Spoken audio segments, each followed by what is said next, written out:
салом, мавзӯи имрӯзаи дарсӣ мо инкишоф.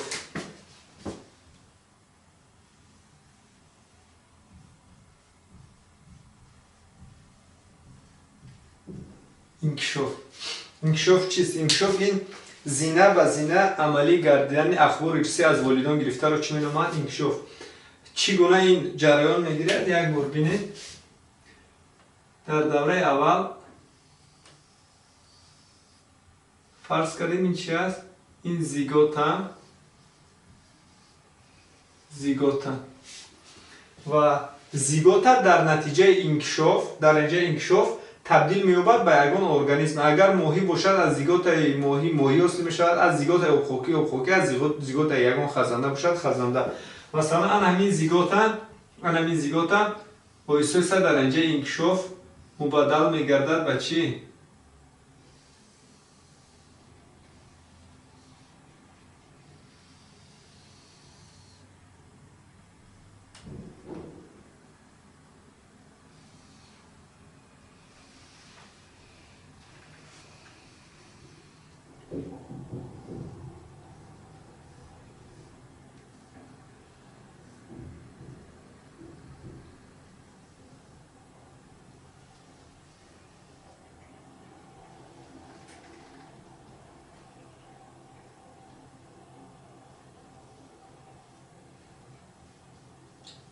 بینید به چی مبدل گردید.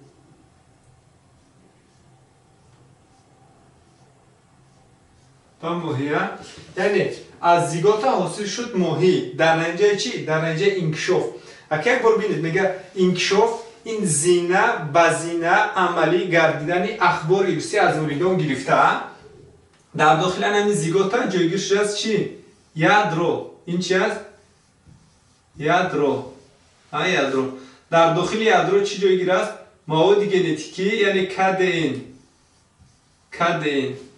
و در داخل کادئین چی است؟ اخبار. یک اخبار معین دایر به آن که در کدام زینه باید کدام عضوی ماهی حاصل شود، یعنی کدام ساختارهای ماهی. یک باره همین ماهی به شکل ماهی مبدل نمیگردد. زینه به زینه یک عضوش مثلا دل، معده، روده، گرده، موشکاش، استخوانش، بالا، هر یک عضو زینه به زینه. همین از کادئین ما گفتیم زینه به زینه عملی گردیدن اخبار ارثی از والدین گرفته. در داخل کادئین اخبار ارثی است. همین اخبار ارثی در زیگوت از کجا پیدا شد؟ از والدین. یعنی زیگوت این تخم‌جره باردار شده، زیگوت این تخم‌جره باردار شده است.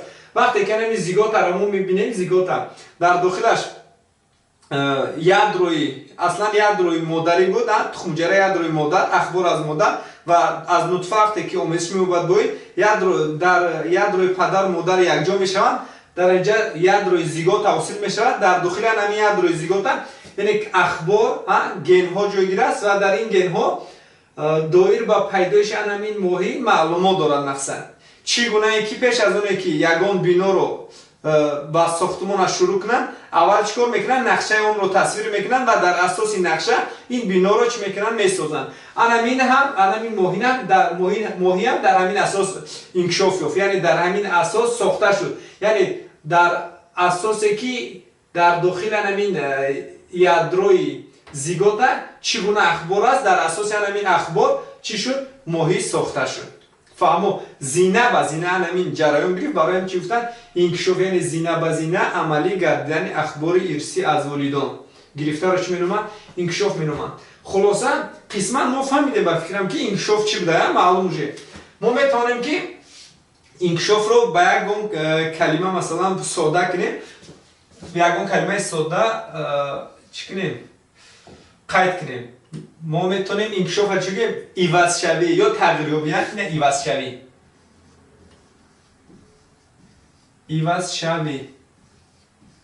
عوض شوی گفتم میتونیم با فکر ببینید. عوض شوی این زیگوت شکل خود رو عوض کرده و چی مبدل گردید؟ با ماهی مبدل گردید. این رو چی گفتیم؟ انکشاف. ما کدام نمودهای انکشاف رو میدونیم؟ یکم انکشاف میشود انکشاف فردی. ما داریم انکشاف فردی و انکشاف چی؟ تاریخی. انکشاف چی؟ فردی.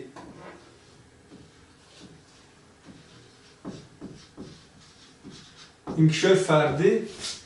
دویمش انکشاف چی؟ تاریخی.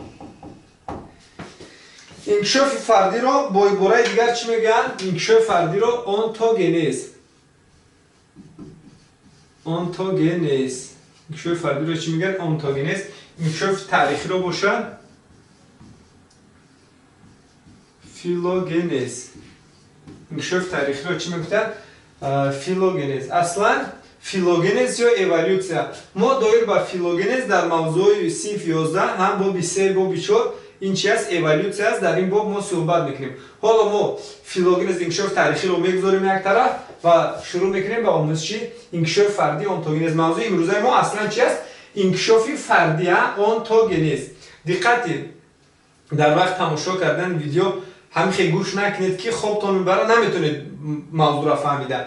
همین دفتر میگیره برابر ما چیکار میکنیم؟ آخه نویسه رفتن میگیرید در آخر هم این را میفهمید، پرابلم نمیشه. اگر شما پروست گوش کنید هیچ فایده نداره، ایودا نکنید خوبتره. باشه. انکشاف فردی اونتوگنز.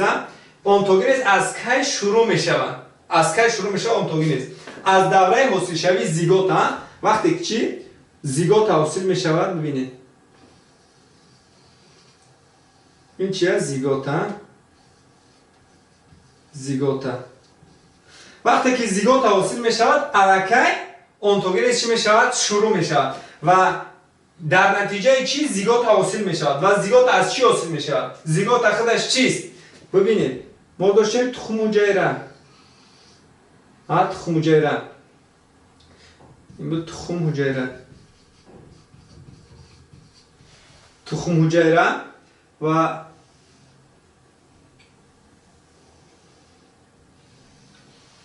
نشی نطفه.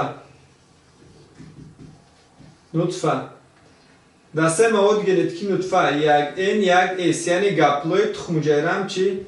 یک N یک S. بعد از اون که نطفه تخم حجیره آمیزش مییابند، یک جا میشن، نطفه تخم حجیره رو باردار میکنه. از تخم حجیره باردار شده چی حاصل میشود؟ زیگوتا. خلاصه ما میتوانیم زیگوتا رو چی گفت؟ تخم حجیره باردار شده رو چی مینامند؟ زیگوتا مینامند. و همین زیگوتا ارگانیسمی دوره اول انکشاف جنینی است و زیگوتا ارگانیسم یک حجیره است. ارگانیسم یک حجیره دسته مواد ژنتیکیش دیپلوید. ارگانیسم چی است؟ یک حجیره دسته مواد ژنتیکیش دیپلوید. گفتیم یک S یک S. نطفه تخم حجیره یک جا میشه، در اینجا چی میشه؟ زیگوتا که دسته مواد ژنتیکیش چگونه است؟ 2N 2S. 2N 2S. و در داخل زیگوتا اخبار ارثی هم از پدر هم از مادر یک جا شدن. فهمو؟ و این اخبارها زینه به زینه عملی می شود و در اینجا ارگانیسم چی می‌یابد؟ انکشاف می‌یابد. و یعنی اونتوگنز شروع شد از دوره حاصل شوی زیگوتا و دوام میکنه تا چی؟ دوام میکنه تا مرگی همین ارگانیسم رو. تا کی دوام میکنه؟ تا مرگ. ببینید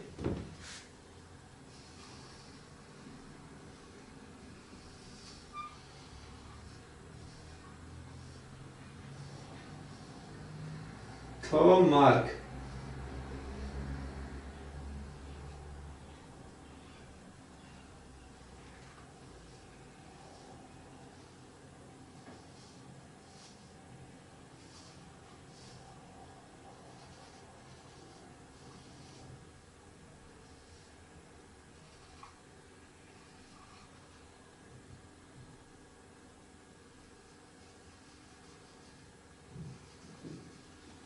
یعنی تا کی؟ تا مرگ یا فوتیدنی. تا مرگ یا فوتیدنی همین ارگانیسم دوام میکنه. چی؟ اونتوگنز. بیاریم اونتوگنز چیز گفته سوال شد. میگم اونتوگنز این یعنی دوره حیاتی فرد گفته با دقت یک ارگانیسم هم میگن. فرد یعنی انکشافی دیگه خو ارگانیسم ما میتونیم چیکار کنیم؟ اونتوگنزش رو ببینیم. مقصد فرض کنیم من هم ماهیچه رو از دوره حاصل شوی همین زیگوتا تا چی؟ تا مرگ اون رو. یا اینکه در اینجا ما آدم کشیم از دوره حاصل شویش تا چی؟ تا مرگ اون رو چی میگم؟ اونتوگنز انکشاف فردی حاصل شد، فعالیت های خود رو کرد و باقی شد محو شد، نابود شد، رفت. خلاصه در اینجا دویر به این فرق دیگر ما صحبت نمیکنیم، زیرا که اونتوگنز این به اتمام رسید و همین اونتوگنز رو به دو دوره جدا میکنند. به چند دوره؟ به دو دوره جدا میکنند. در اینجا اونتوگنز به دو دوره جدا میشود. به دو دوره جدا میشود. ببینید چی اونتوگنز رو به دو دوره جدا میکنند. اونتوگنز رو به دو دوره جدا میکنند. باز یک چی میکشیم که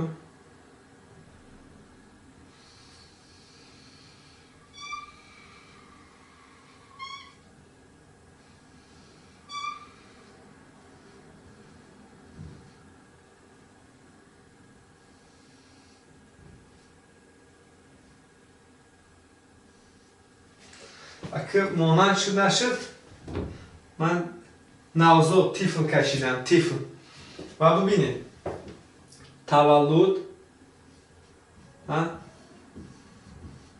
تولد و ببینید که در شیرخوره ما میگیم تولد نسل در بعد انکشاف می‌یابد. بعد چی هنگامی یک مرحله انکشاف رو از سر گذراندن بعد به بیرون میبرد. تولد یا در حیوانایی که تخم حاصل میکنن چی میگیم؟ برآمدن از تخم. برآمدن از تخم یا از تخم پرده. برآمدن از تخم پرده. ببینید اونتوگنز انکشاف فردی رو گفتیم به دو دوره جدا میکنن. یکم دورهش اساسی شوی زیگوتا. اساسی شوی زیگوتا تا که اساسی شوی زیگوتا اساسی شوی زیگوتا تا چی؟ تا تولد. اساسی شوی زیگوتا تا تولد یک مرحلهش یک دورهش از چی؟ یکم دوره اساسی شوی زیگوتا تا تولد و دوره دویمش باشد بعد از تولد یا بعد از تخم برآمدن تا که تا مرگ ارگانیسم. این دوره چی؟ دوره دویمش. دوره دویمش گفتم. دوره دویمی اونتوگنز. دوره یکمش چی نام دارد؟ دوره یکمش نام دارد انکشاف چی؟ دوره جنینی. دوره جنینی. دوره جنینی یعنی در بطن مادر میگذرد یا در داخل یا در داخل تخم میگذرد. دوره جنینی. دوره دویمش باشد میشود دوره بعدی جنینی. دوره بعدی جنینی. خب تو برای دقت نویسنگ دوره جنینی دوره بعدی جنینی. دوره جنینی را باز چی میگن؟ دوره امبریونالی. دوره چی میگن؟ دوره امبریونالی. معنی امبریونالی چی اخدش؟ امبریونالی ببینید همین یک باره مسئله های انکشاف فردی رو یک علم می‌آموزد که این رو چی میگن؟ امبریولوژی. چه نویسه؟ امبریولوژی یعنی علم است که دایر به مسئله های انکشاف فردی اونتوگنز رو می‌آموزد. امبریو چی میشود؟ امبریو این امبریون جنین جنین الوگیا باشه چی علم.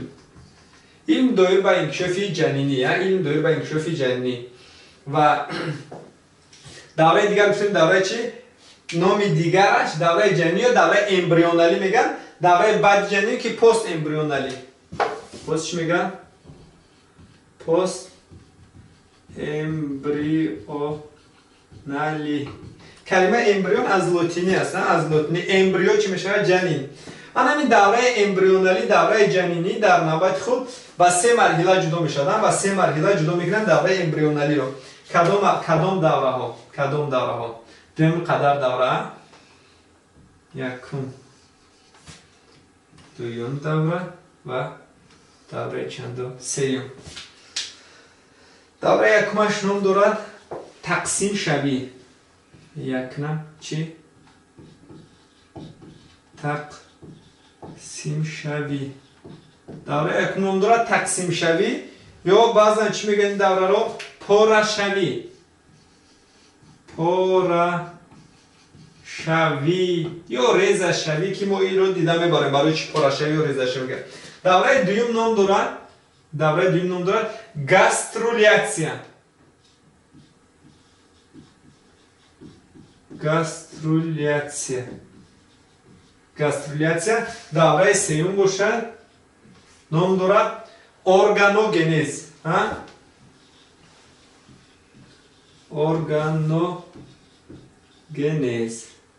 ارگانوگنز و دوره بعد امبریونالی انکشافش با دو طرز میگذره.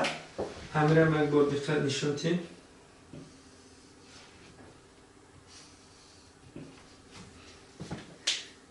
یکیش به شکل دیگرگونی خنایسین به شکل دیگرگونی به شکل دیگرگونی همین را میگن رست انکشاف رست باز میفهمونیم. دیگرش باشد با شکل دیگرگونی. انا انکشافی گفتیم به شکل دیگرگونی چی؟ رست. رست و با شکل دیگرگونی باشد میگن که با متامورفوز. یعنی چیه؟ متامورفوز. متامورفوز. ببینید برای چی بعضیش به شکل دیگرگونی بعضیش با شکل دیگرگونی از چی وابسته است؟ یعنی با شکل دیگرگونی یا به شکل دیگرگونی این وابسته است از مقدار زردی. از مقدار زردی. اگر مقدار زردی زیاد باشد یعنی حاجت نیست شکل خود رو عوض کند. به شکل دیگرگونی میگذرد این جریان. مقصد الان در دوره در داخل انکشاف جنینی میگذرد. دوره انکشاف جنین از بطن یا که از تخم ارگانیسمی میبراید که همچون کرمینه ارگانیسمی میبراید که اصلا به فرد بالغ مانند است. مثال میبریم وقتی که آدم تولد میشود فرزند آدم همه عضوهایی که پدر مادر والدین داشتند این عضوها را این طفل نوزاد دارد اما اندازش فرق میکنه. اندازش خورد است در والدین باشد اندازش کلان. دوره بعدی جنینیش تنها سبزیش است. یعنی کلان میشد اندازش کلان میشد تمام. یگان شکل دیگرگونی رو پس سر نمیکند قریب. ببینید یا که از تخم مرغ چوجه میبراید. چوجه به فرد بالغ مانندی دارد. تنها اندازش خورد است. وقتی که با شکل دیگرگونی شد مثال میبریم از در قورباغه تخم میگذارند. از تخم قورباغه چی میبارد؟ کرمینش کفلیزک نام دارد. با ماهیچه مانندی دارد. با ماهیچه و باید این ماهیچه با کفلیزکی با ماهیچه مانند دارد باید شکل خود را عوض کرده با چی مانند شود؟ با قورباغه. فهمو؟ باید شکل خود را با چی مانند کنند؟ با والدین خودش با قورباغه. یعنی از تخم کرمینه برآمده با والدین مانند نیست. متامورفوز رو یعنی شکل دیگرگونی رو پس سر کرده با والدین مانند میشه. معنای متامورفوز این عوض شوی عضوهای کرمینگی با فردی بالغ.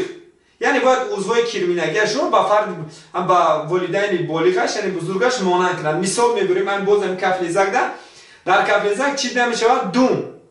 دوم و غلسمه. غلسمه با دیگر ساختارهای زیاد دارد. دوم دیده میشود، غلسمه دیده میشود، پای ندارد. غلسمه و پای ندارد. باید کفلیزک برای قورباغه شدن باید چیکار کنه؟ دومی خود رو نیست کرده با جای آن چی دوم این وظیفه حرکت رو اجرا میکنه. دوم رو نیست کرده چی حاصل کند؟ پای حاصل کند و غلسمه داشت که باید شوش حاصل کند.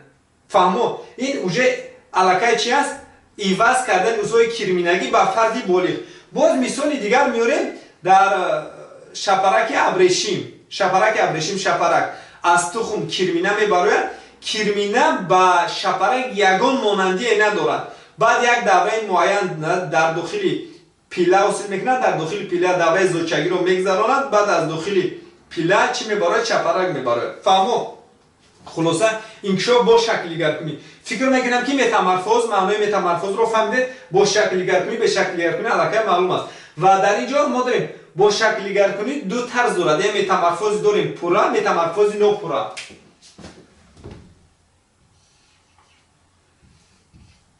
این شکل دیگرگونی پورا و نوپورا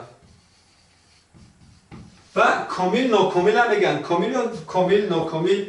انا پورا 4 دوره داره. 4 دوره داره. یکم دوره تخم، یکم چی است میگن؟ تخم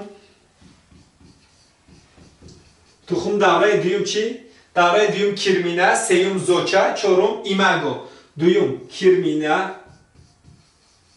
کرمینه، سوم زوچه، چهارم ایماگو. ایماگو چیه؟ ایماگو این حشرات ارگانیسمی بالغ. وقتی که فرد بالغ شد را چی میگن؟ ایماگو. و در نوپورا باشد، در نوپورا انکشاف نوپورا در چی دیده نمیشد؟ فقط زوچه دیده نمیشد. دیده میشد چی داره؟ تخم دوم چی؟ کرمینه، سوم چی؟ خولی نداره. چهارمش باشد چیه؟ چهارم ایماگو. یعنی پورا از نوپورا با چی فرق میکنن؟ با دوره زوچگی. در پورا زوچه دیده میشد، در نوپورا باشد زوچه دیده نمیشد. خلاصه با شکل دیگر کنی، به شکل دیگر کنی، این وابسته بود از چی؟ از مقدار زردی در داخل چی؟ در داخل تخم حجره. اگر تخم حجره زردی زیاد داشته باشد، همین ارگانیسم یعنی جنین همه دوره‌اش پورا پس سر میکنه، چون که غذا است میرسد پس سر میکنه، بعد از اون تولد میشود. و اگر زردی کم باشد مجبور است که باید چی؟ یک چند دوره رو پس سر کند. بعد دقت کنید که دوره متامورفوز از یک گروه به نهایت خوب است. چی خوبی دارد متامورفوز؟ اهمیت متامورفوز این مبارزه برای رقابت کم میکنند. مبارزه داخلی نمودی رو که برای غذا است کم میکنند. مثال میبریم در شپرک ابریشم.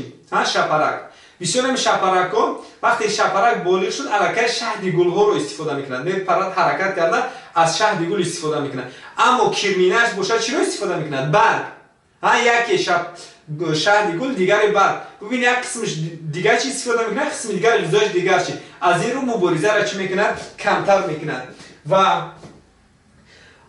دایر با انکشاف فردی یعنی امبریولوژی اصلا علمی که از همه زیادتر کار کرده است این علمی روس اکادمیک کارل بر می باشد که کارل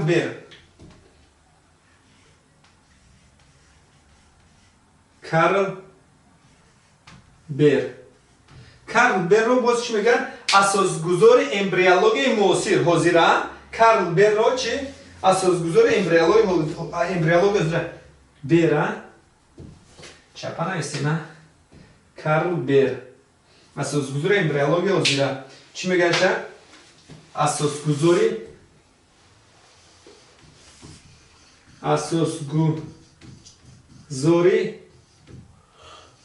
امبریولوژی معاصر یا اینکه چی میگه؟ معاصر یا حاضره. برای چی کارل بر رو اساسگذار امبریولوژی حاضره یا معاصر میگن؟ ببینید کارهای کارل بر کردگی اینجا تنایسم.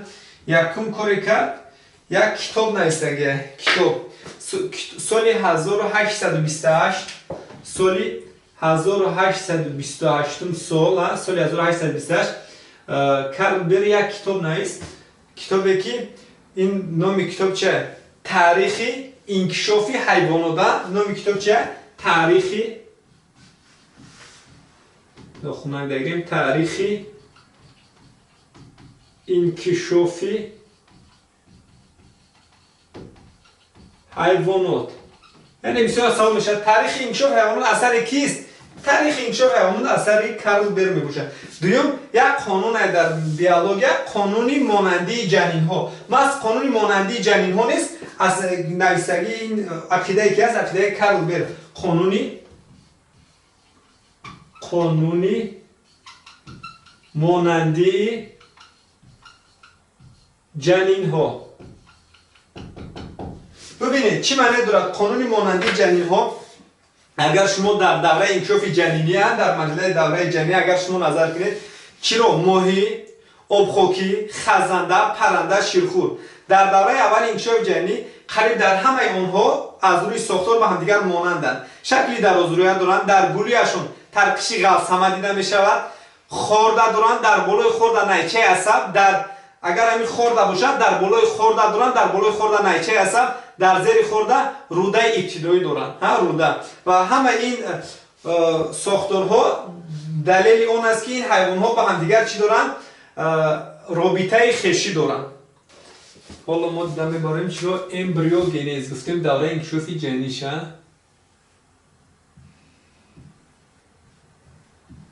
Эмбриогенез. Ана эмбрио чӣ?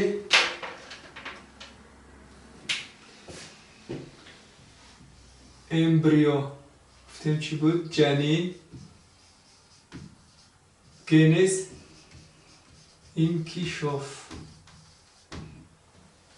ببینید ما شروع میکنیم از کجا؟ از حاصلشوی زیگوتا. الکی از زیگوتا حاصل شد دوره امبریونالی امبریوگنز شروع میشود از حاصلشوی زیگوتا. الکی ما چی رو حاصل کردیم؟ زیگوتا رو حاصل کردیم. زیگوتا حاصل شد. این ساختار نام دارد زیگوتا. زیگوتا بعد سوال میشود که زیگوتا ارگانیسمی چند حجره است؟ زیگوتا ارگانیسمی یک حجره است. ارگانیسمی یک حجره است. حجره اول انکشاف جنینی است. ببینید حجره اول انکشاف جنینی است. ارگانیسم یک حجره است. ارگانیسم یک حجره است. دسته مواد ژنتیکیش چیه؟ دیپلوید است. فهمید؟ سه خاصیت زیگوتا. و زیگوتا چیست؟ این تخم حجره باردار شده. ببینید تخم حجره باردار شده است. ارگانیسم یک حجره است. دسته مواد ژنتیکیش دیپلوید است. و چیز دیگر گفتم باز. دسته مواد دیپلوید ارگانیسم یک حجره.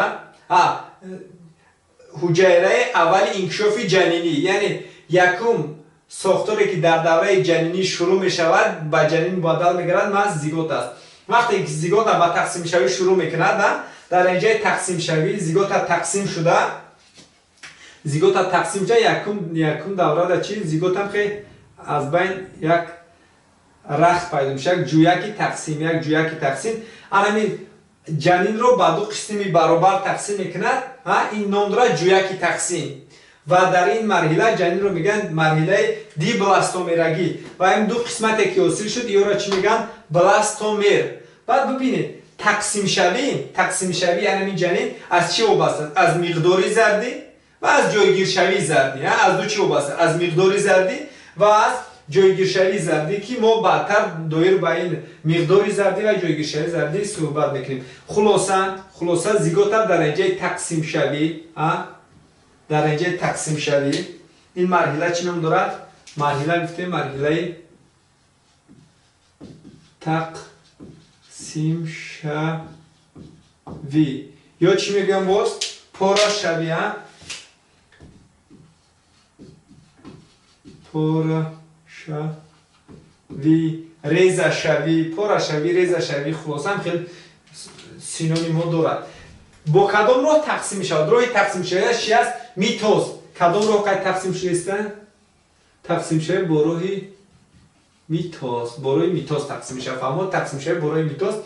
از یک حجره دو حجره باز تقسیم شوی 4 تا از 4 تا 8 تا 16 هم خیلی با طور پروگرسی گیومتری تقسیم شوی رفتن میگیرد و در نتیجه یک ارگانیسمی سر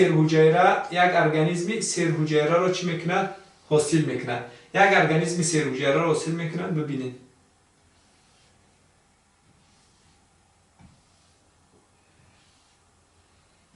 و این چیه؟ حجره. و این مرحله که ما میبینیم در این مرحله جنین رو چی میگن؟ در این مرحله جنین رو مورولا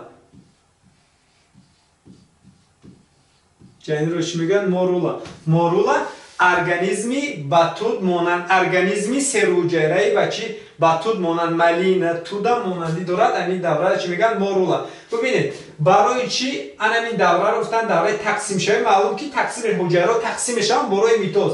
و برای چی همین دوره رو گفتن پاره شوی یا ریزه شوی؟ به خاطر اون که وقتی که جنین تقسیم شدن میگیرد طرف همین حجره ها تقسیم شدن اندازش خرد شدن میگیرد. اندازه حجره ها چی میشه؟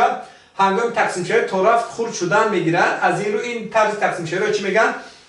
پاره شوی یا اینکه ریزه شوی. یک تا مثال بریم اگر همین قدر باشه جنین تقسیم شد 2 تا بعد از این ببینید باز هم همین قدر حجره را ببینید چنقه شد. اندازه حجره طرف خرد شد. اندازه حجره طرف چی میگیره؟ خرد شدن میگیره. اندازه حجره طرف خرد شدن میگیره و اندازه جنین عوض نشد. ببین هم چقدر از اول بود همون قدر مون. اما اندازه حجره اون طرف چی شد؟ خرد شدن میگیره. از این رو این طرز تقسیم شوی را چی گفتن؟ تقسیم شوی ریزه شوی یا پاره شوی. ریزه شوی یا پاره شوی، چون که هنگام پاره کردن معلوم چیزی را اگر شما پاره میگیره اندازه من طرف چی میگیره؟ خرد شدن میگیره. سبب در چیست؟ مثلا سبب در چیست که اندازه حجره ها کلان نشد، مقدارن زیاد شد، حجره ها زیاد حاصل شد، اما اندازه آنها چی نشد؟ اندازهشان زیاد نشد. سببش در اون است که در همین دوره تقسیم شوی و پاره شوی که برای میتوز تقسیم می شود، دوره اینترفاز و دوره تئوری حجره است.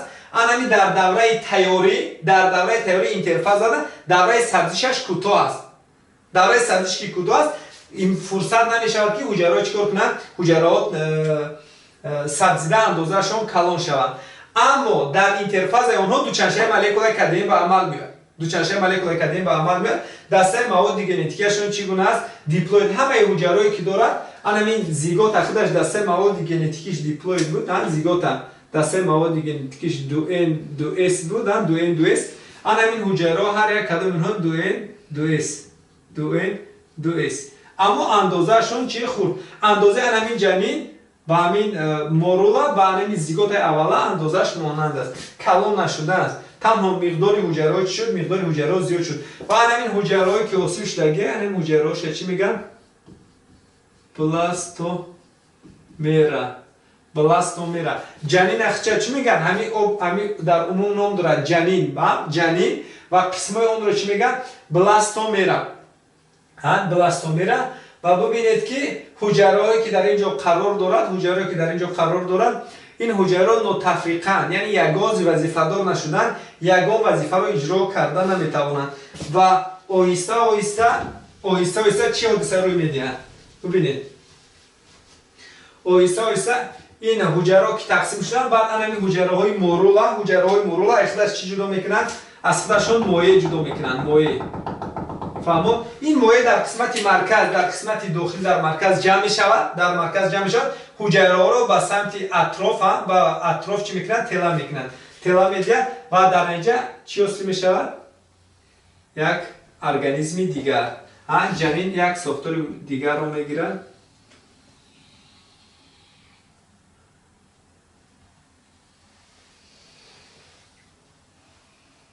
این حجره های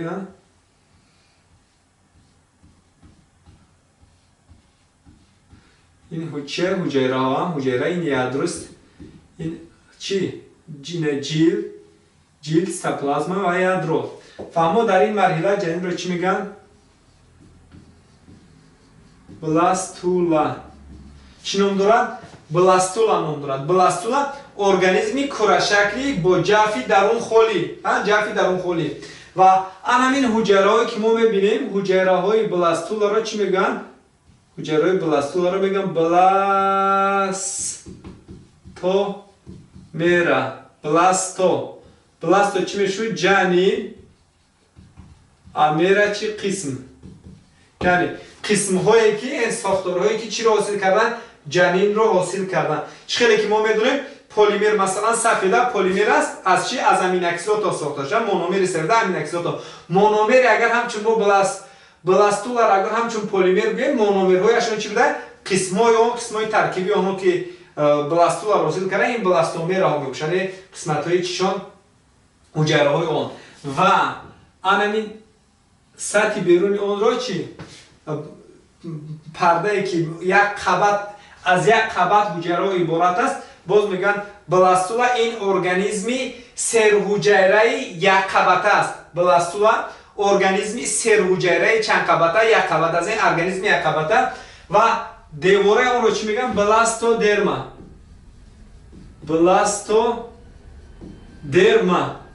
بلاستو چی میشود؟ بلاستو جنین. درما باشد چی میشود؟ درما پوست یا اینکه قبط اون رو چی؟ بلاستودرما. و کوکی که در داخل بلاستولا وجود دارن با چی پر است؟ این کوکی با مایع پر است. این کوکی بلاستولا رو چی میگن؟ Blastocell. Blasto چی بود؟ جنین، جنین. سل چی بود؟ کوکی. سل از کلمه سلولا. سلولا این حجره میشه، حجره جای خونگی را. فهمو؟ این بود بلاستولا. خلاصه ببینید چی حادثه روی داد. زیگوتا در نتیجه تقسیم شوی، در نتیجه تقسیم شوی زیگوتا، در نتیجه تقسیم شوی زیگوتا، از زیگوتا حاصل شد چی؟ از زیگوتا بالاخره در نتیجه پروشه حاصل شد بلاستولا.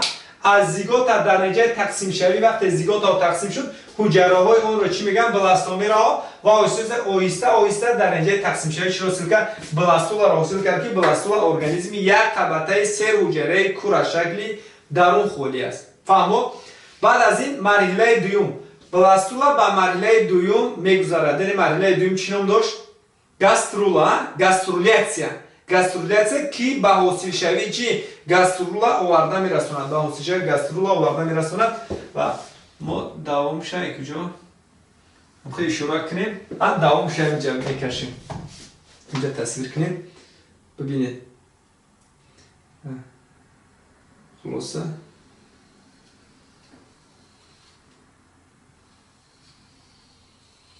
این بلاستولا بود. بلاستولا حجره قسمت یعنی بالا چی میکند؟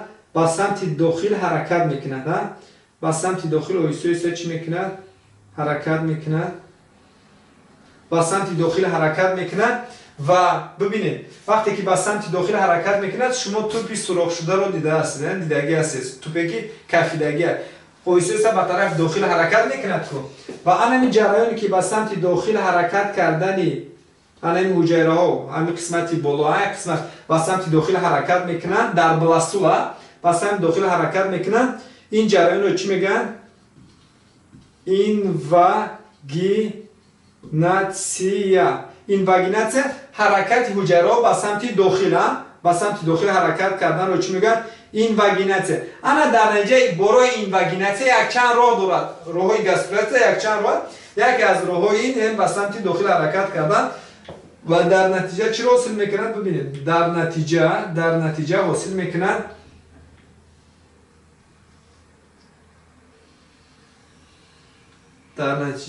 میکنند گاسترولا را. فهمو چی را حاصل کرد؟ گاسترولا ارگانیسمی به چی؟ به معده مانند. و شکلش به چی مانند دارد؟ این حجره هایش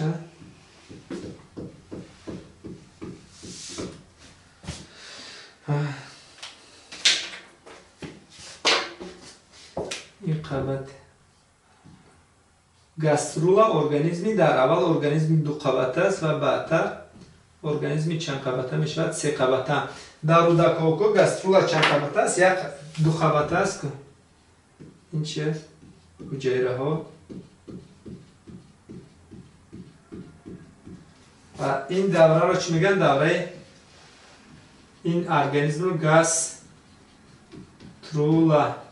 و دورهش چی نام داشت؟ دورهش نام داشت تقسیم شوی بوده. یکم دوره، دویم دوره گاسترولیاتسیا. گاسترولیاتسیا. دوره این دوره یکم بود. این دوره دویمی انکشاف جنگ گاسترولیاتسیا.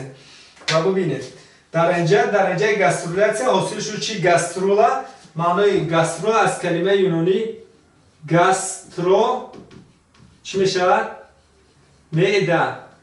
یعنی ارگانیسمی جنینی با شکلان با چی مانند دارد؟ با معده مانندی دارد. و همین کوکی که ما میبینیم این خلگی کوکی رو چی؟ کوکی گاسترولا رو چی میگن؟ کوکی گاسترولا رو میگن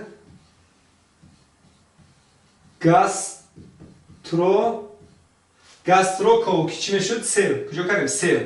گاسترو سل. کوکی گاسترولا رو گاسترو سل.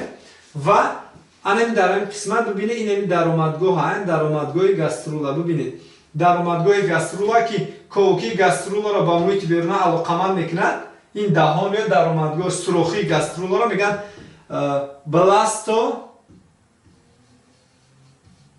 بلاستو پر. ببینید یگانه حالته که باز ما فکر کنیم که چی می‌نویسیم گاستروپور، اما گاستروپور نمی‌گیم چی بلاستوپور. برای که این بلاستو اینم ارگانیسم خودش بلاستو جنین میشود کو سوراخی جنین است به هر حال سوراخی جنین ما گفتیم چی بلاستوپور. و دویم با این بلاستوپور ما بعدتر با صحبت میکنیم برای که اگر ما داریم حیوان‌های در زالوگ گذاشته ایم حیوان‌های یکمین دهاندار و دومین دهاندار حیوان‌های یکمین دهاندار و دومین دهاندار همچنین یک بار خیلی گپ زدیم یک بار ببینید اگر این بلاستوپور با سوراخی دهم مبدل گردد ببینید این سوراخی یکم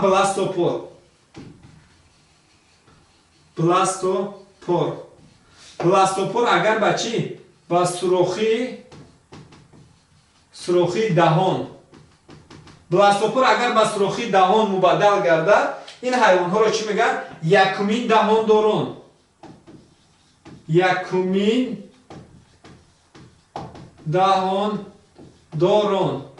دهانداران کدام حیوان ها داخل میشن با یکمین دهانداران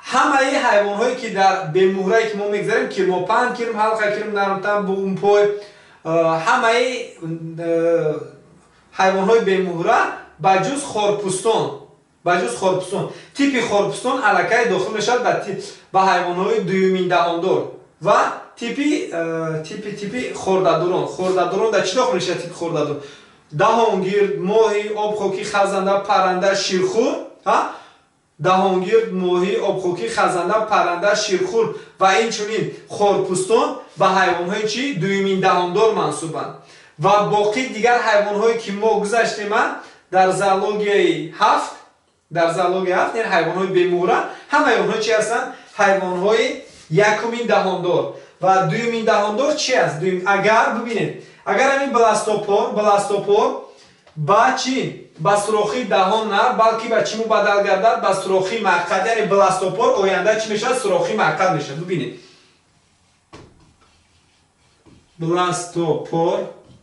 از بلاستوپور چی میشه سوراخی مقعد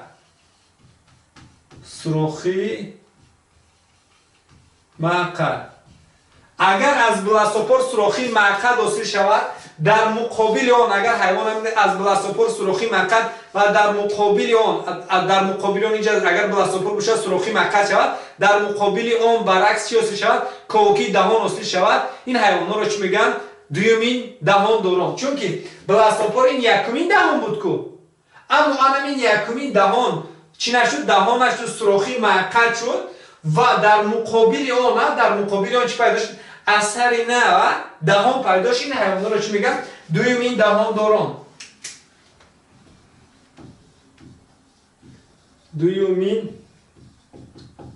دهانداران که ما نمبر کردیم چه داخل میشه تیپی خارپوستان و تیپی خورده‌داران ببینید این بلاستوپور بودن بعد گاسترولا ارگانیسمی گفتیم چند قبطه دو قبطه در رودکوکو دو قبطه اما از رودکوکو بالاتر کرم ها پنج کرم نرمتن و خارپوست دیگر بالا برآمده این در دوره گاسترولا میتونه ارگانیسم چند قبطه باشه جنین سه قبطه باشه ببینید این قبط در داخل بدگیش چی میگیم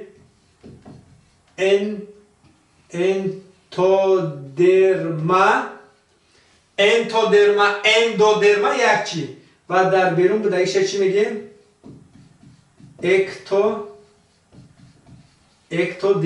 اکتودرما و آهسته ببینید چی حادثه رو میده آهسته این جنینه که ما میبینیم یا قسمت ها اومده و همدیگر چی میشه پیوست میشه و از حساب همین دو قبط دیگر از حساب این دو قبطی که ما میبینیم از قبط اکتودرما و انتودرما بیشتر از حساب انتودرما چی حاصل میشه برگک در بین اکتودرما و انتودرما برگک سیومین یعنی مزودرما حاصل میشود مزودرما حاصل میشود ما اگر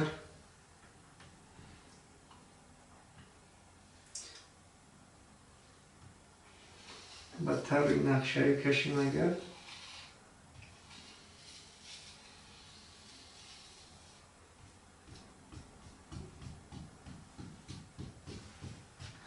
این قبطی چی بیرونی خلاصه این اکتودرما و در داخل باشد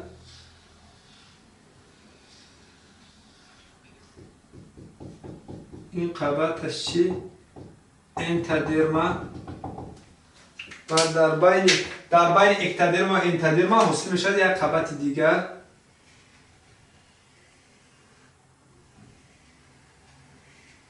و با طور نقشه تصویر کردیم.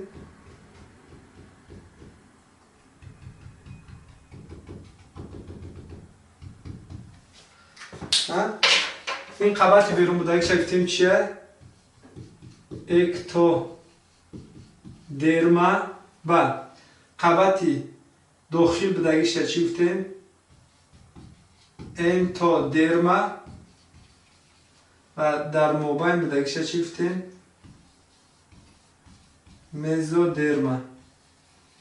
مزودرما و در نتیجه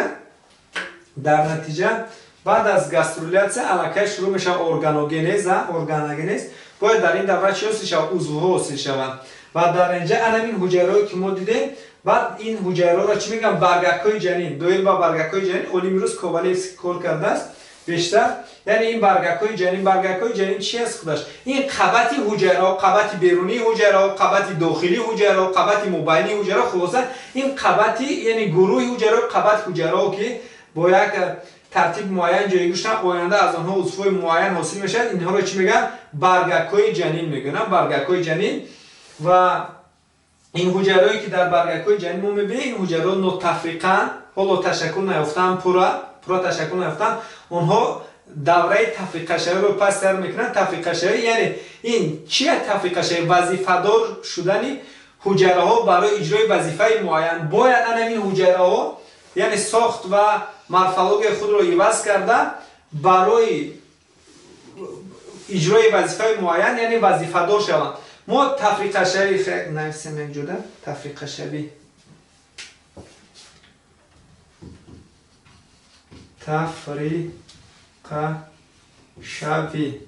تفریق شوی ما میبینیم تفریق شوی داریم مورفولوژی و بیوشیمیایی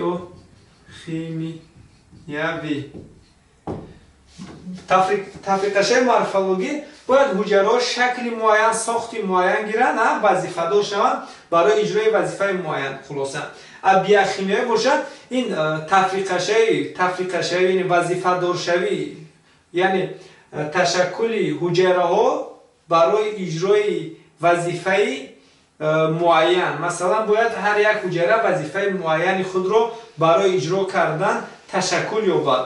مثال میاریم در حجره خون اریتروسیت در داخل اریتروسیت حاصل میشود گموگلوبین. علاقه این تفریق شوی بیوشیمیایی وقتی که در داخل اریتروسیت حاصل میشود سفیده گموگلوبین این تفریق شوی بیوشیمیایی. یا اینکه در داخل حجره غدود زیر معده حاصل میشود انسولین سفیده است. در داخل حجره چی؟ حجره غدود زیر معده حاصل میشود این رو چی میگن؟ بتا حجره ها انسولین حاصل میشود. این تفریق شوی چی است؟ تفریق شوی بیوشیمیایی. یا اینکه در حجره های پوست حاصل میشود سفیده کراتین این هم چی است؟ تفریق شوی.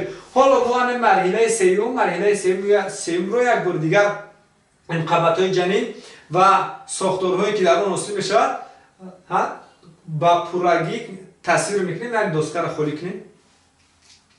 جریان حاصل شوی نیچه عصب خورده. جریان حاصل شوی نیچه عصب رو چی میگن؟ نیرولا. یک بار نویسیم نیرولا. وقتی که نیچه عصب حاصل میشه جریان حاصل شوی نیچه عصب رو چی میگن؟ نیرولا میگن.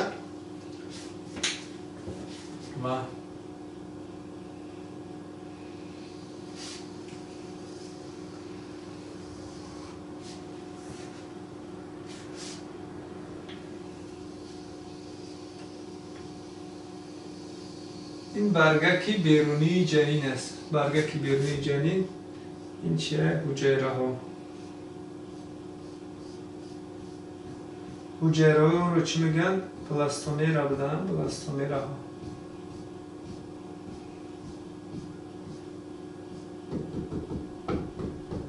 این حجره باشه خیلی ادرا کمتر وقت میگیرد که دقت شو شما کشید تصویر کنید میره.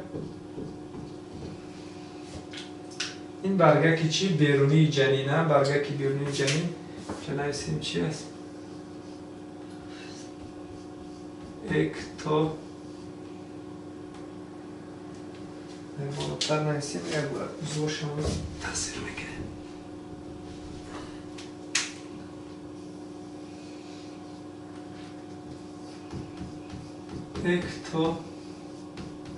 اکتودرما اکتودرما اکتو بیرون درما قباتی بیرونی را چی میگفتن؟ اکتودرما. و بعد قباتی چی میشه؟ قباتی داخلی.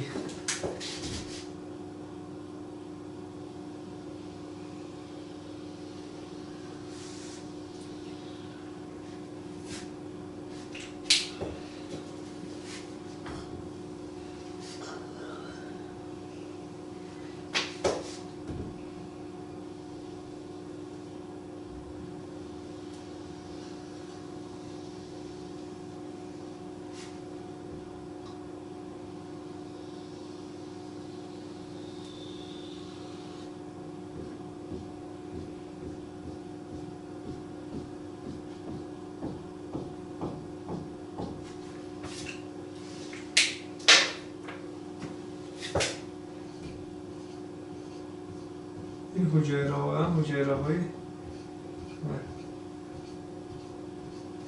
خبر بگم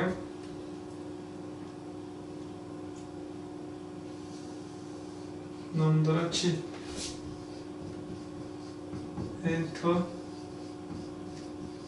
انتودرما و ببینید که چی حادثه روی میده در اینجا.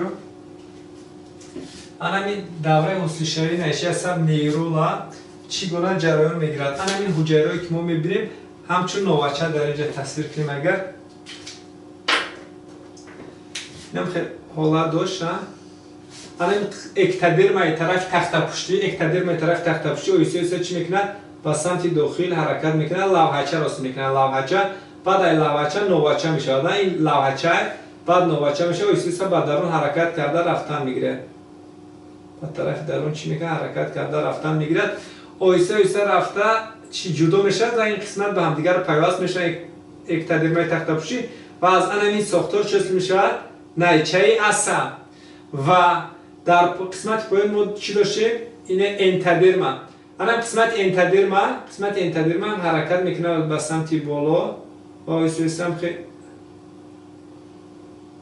یک ساختار را حاصل میکنه و آیسته جدا میشه و در اینجا از این حاصل میشه چی؟ خورده. یعنی ببینید حاصل شده نیچه عصب و خورده یکم لوچه بعد نوچه حاصل میشه بعد نیچه عصب و از این نیچه عصب آینده از قسمت پیش نیچه عصب مغز سر از قسمت قفایش چی؟ هرومغز حاصل میشه و آینده همین خورده نیست شده به جای چی حاصل میشه بعد در حیوانات مهره‌دار ستون مهره پیدا میشه. یعنی اگر خورده باشد الکی چی میشه؟ حیوان یا ارگانیسم شکل خود رو در حالت استوار نگاه داشتن میتواند بیشتر. و ببینید این خورده در بالای خورده چی است؟ نیچه عصب. در زیر خورده این ساختاری ما میبینیم چه؟ روده ابتدایی نیچه روده میگم. و حالا ما چی میکنیم؟ تصویر میکنیم چی رو؟ نیچه عصب رو. اینش چیه؟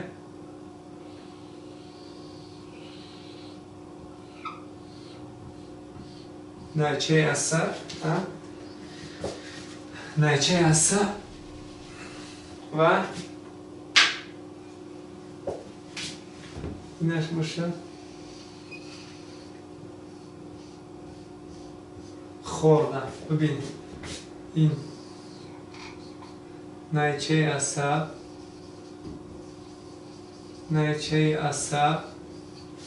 و اینش باشه چی؟ خورده و این ساختاری که ما میبینیم چه؟ روده ابتدایی یا که نیچه روده ابتدایی یا باز چی میگن؟ نیچه روده. ببینید که همین سه تایی که ما میبینیم همین سه تا رو چی میگن؟ هر سه اینها رو ببینید найчаи асаб, хорда, рудаи ибтидоиро, ҳар се инҳоро чӣ мегӯянд? Узвҳои марказии ҷанин. Чӣ? Узвҳои марказии ҷанин. узвҳои марказии ҷанин. узвҳои марказии ҷанин. ва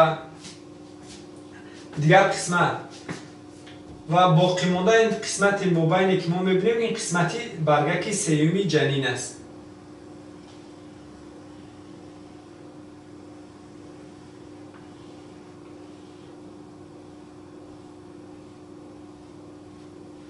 ин чи аст? Мезодерма.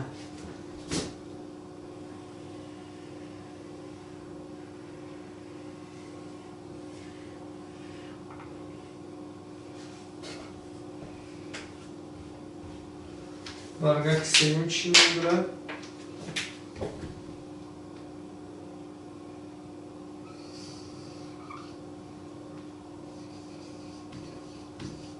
мезодерма. фаҳмо мезодерма. Ки бубинед ки баргакҳо эктодерма берунӣ, энтодерма дохилӣ, мезодерма чӣ? мобайнӣ. ва оянда аз ҳар як кадоми ин баргакҳои ҷанин чӣ ҳосил мешавад? Узв ва сохторҳо ҳосил мешаванд. Дар давраи органогенез аз ин баргакҳои ҷанин, аз ин гурӯҳи ҳуҷайраҳо тафриқа шуда, аз онҳо бофта ва узвҳо ҳосил мешавад. Бубинед ки аз эктодерма чӣ ҳосил мешавад? Аз эктодерма ҳозир мо дидем ки инем найчаи асаб. Найчаи асаб аз чӣ ҳосил шуд? Найчаи асаб аз эктодермаи қисмати тахтабуши найчаи асаб ва оянда аз найчаи асаб. Бубинед, найчаи асаб аз қисмати пеш мағзи сар, аз қисмати қафош бошад, ҳаром аст. Хулоса тамоми системаи асаб аз чӣ ҳосил мешавад? Аз эктодерма. Чӣ ҳосил мешавад? системаи асаб. системаи асаб ва ҳамин аъзоҳои ҳис ҳам аз чӣ ҳосил мешавад? Аз эктодерма. аъзоҳои ин сохторҳои чианд? сохторҳои эктодермаанд ку. бубинед, системаи асаб ва аъзоҳои ҳис. мисол меорем, ҳамин турпарда.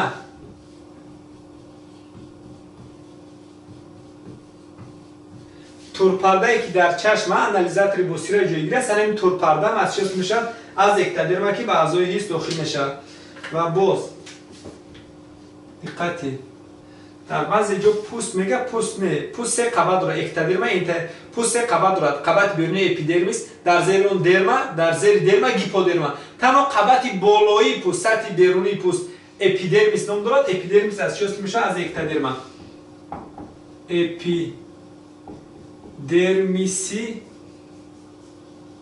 пӯст. ва якбора нависем ҳосилаҳои пӯст. ҳосилаҳои пӯст. ҳосилаҳои пӯст чие? ҳосилаҳои пӯст. ҳосилаҳои пӯст мӯй, мӯй, нохун, мӯй, нохун, ғадудҳои арақ, мӯй, нохун, ғадудҳои арақ, сири дандон. сири дандон низ аз чӣ ҳосил мешавад? Аз эктодерма. инчунин булураки чашм. ин булураки чашм чӣ нест? ин ҳосилаҳои пӯстане хенависем. булураки чашма. булураки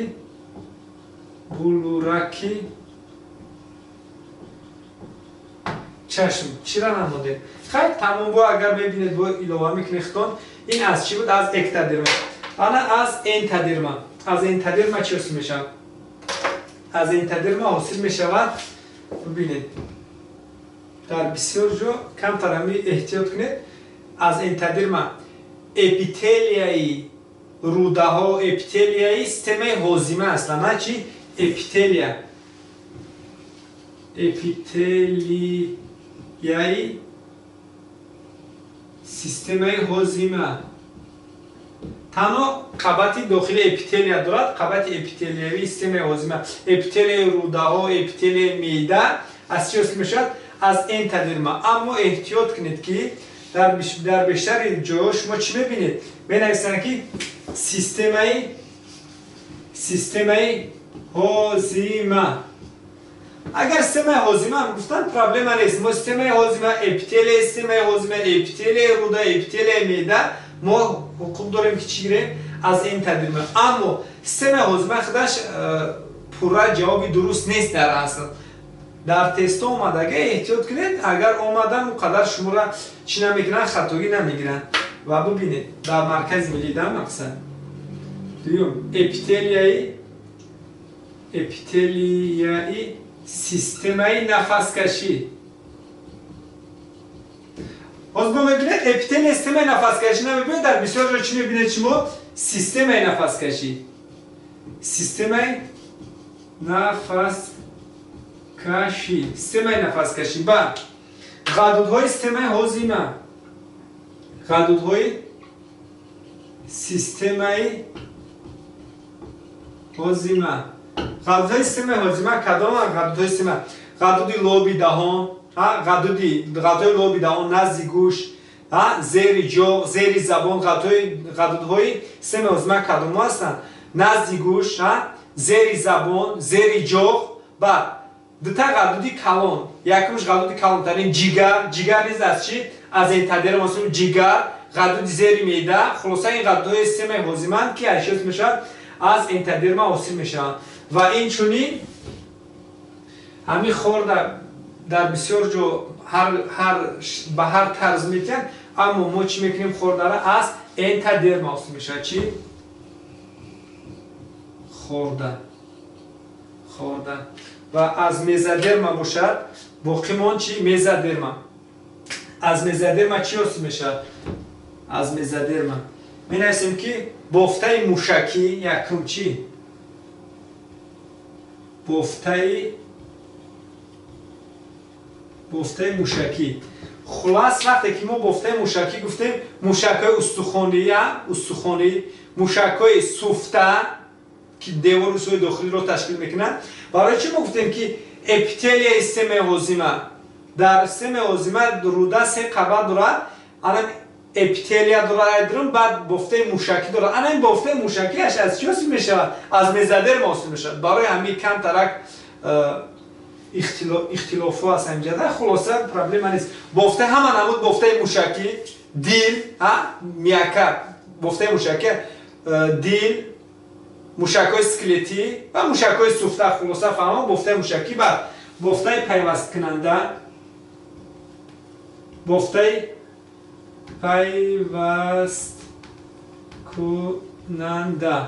ҳама намуд бофтаи пайвасткунанда. яъне бибинед ҳама намуд бофтаи пайвасткунандааши чӣ? устухон бофтаи пайвасткунанда аст. устухон, пайҳо, тағоякҳо, хун, лимфа. Ба дар пӯст мо дорем чӣ? дар пӯст дерма ва гиподерма. якбора нависем. дермаи пӯст. инчунин чӣ менависем? гиподерма. Ба системаи гардиши хун. системаи гардиши хун.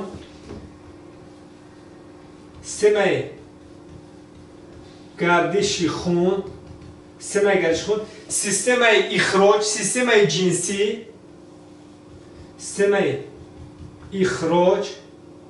системаи ҷинсӣ. хулоса чӣ қадаре ки мо имконият буд нависем, боз шумо диққатед, кобед, бинед мақсад ки кадомаш аз чӣ ҳосил мешавад, бо кадом узвҳо монда бошад. Агар ягон нофаҳмо бошад, хай комментарияда нависед, бо мебинем. ва мо якче эълони пешара ки мо гуфта будем дар канали интеллект неврология аллакай ду мавзӯъро партам бо забони русию тоҷикӣ. мо асаби шома ва асаби босира якбор диққатед бинед мақсад. ташаккур ба диққататон.